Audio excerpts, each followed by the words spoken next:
1, put God first. Put God first in everything you do.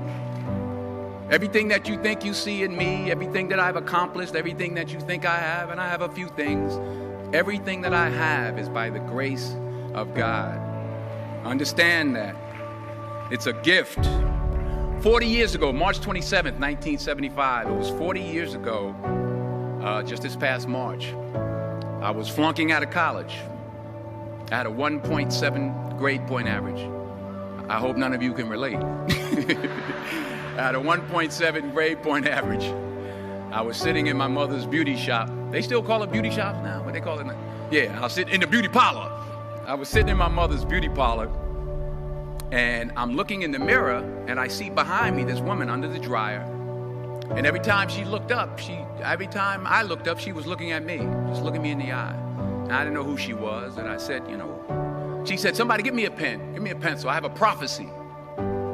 March 27, 1975, she said, boy, you are going to travel the world and speak to millions of people. Now, mind you, I was flunked out of college.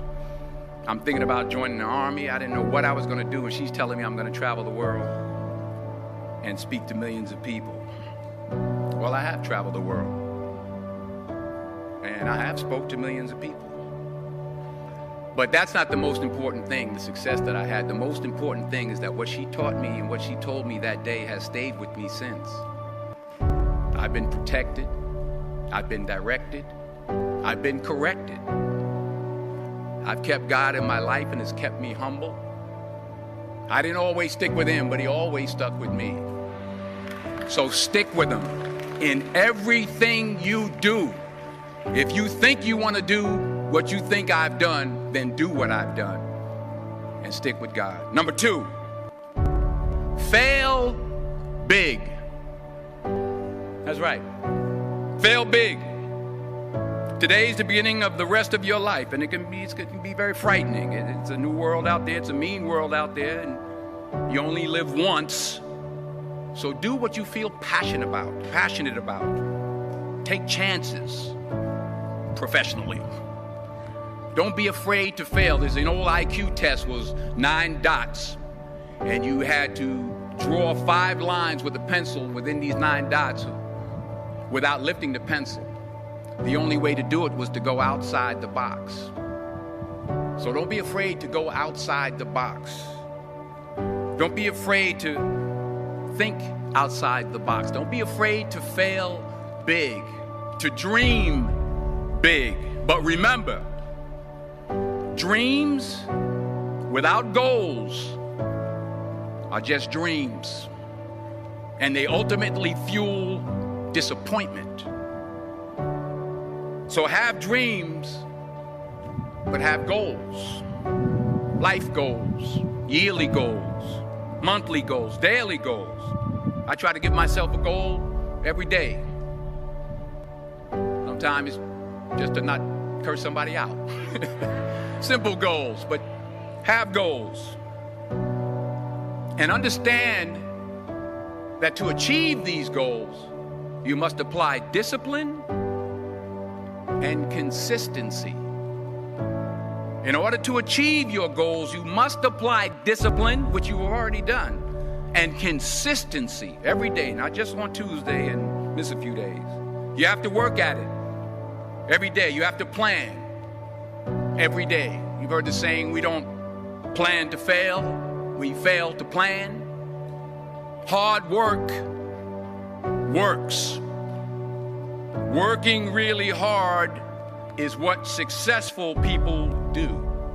And in this text, tweet, twerk world that you've grown up in, remember, just because you're doing a lot more doesn't mean you're getting a lot more done. Remember that. Just because you're doing a lot more doesn't mean you're getting a lot more done. Don't confuse movement with progress. My mother told me, she said, yeah, because you can run in place all the time and never get anywhere. So continue to strive, continue to have goals, continue to progress. Number 3, you'll never see a U-Haul behind a hearse. I'll say it again. You'll never see a U-Haul behind a hearse. I don't care how much money you make, you can't take it with you. And it's not how much you have. It's what you do with what you have. We all have different talents. Some of you will be doctors, some lawyers, some scientists, some educators, some nurses, some teachers. Yeah, okay. Some preachers. The most selfish thing you can do in this world is help someone else. Why is it selfish? Because the gratification, the goodness that comes to you, the good feeling that I get from helping others, nothing's better than that. Not jewelry, not big house I have, not the cars, but it's the joy. That's where the joy is, in helping others. That's where the success is. Finally, I pray that you put your slippers way under the bed tonight, so that when you wake up in the morning, you have to get on your knees to reach them. And while you're down there, say thank you for grace. Thank you for mercy. Thank you for understanding. Thank you for wisdom. Thank you for parents. Thank you for love. Thank you for kindness. Thank you for humility. Thank you for peace. Thank you for prosperity. Say thank you in advance for what's already yours. That's how I live my life. That's why I am. One of the reasons why I am today. Say thank you in advance for what is already yours. True desire in the heart for anything good is God's proof to you, sent beforehand to indicate that it's yours already. I'll say it again.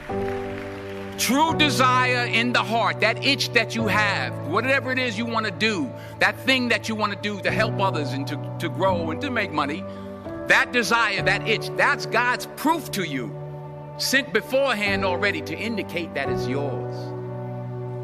And anything you want good, you can have. So claim it. Work hard to get it. When you get it, reach back. Pull someone else up. Each one, teach one. Don't just aspire to make a living. Aspire to make a difference.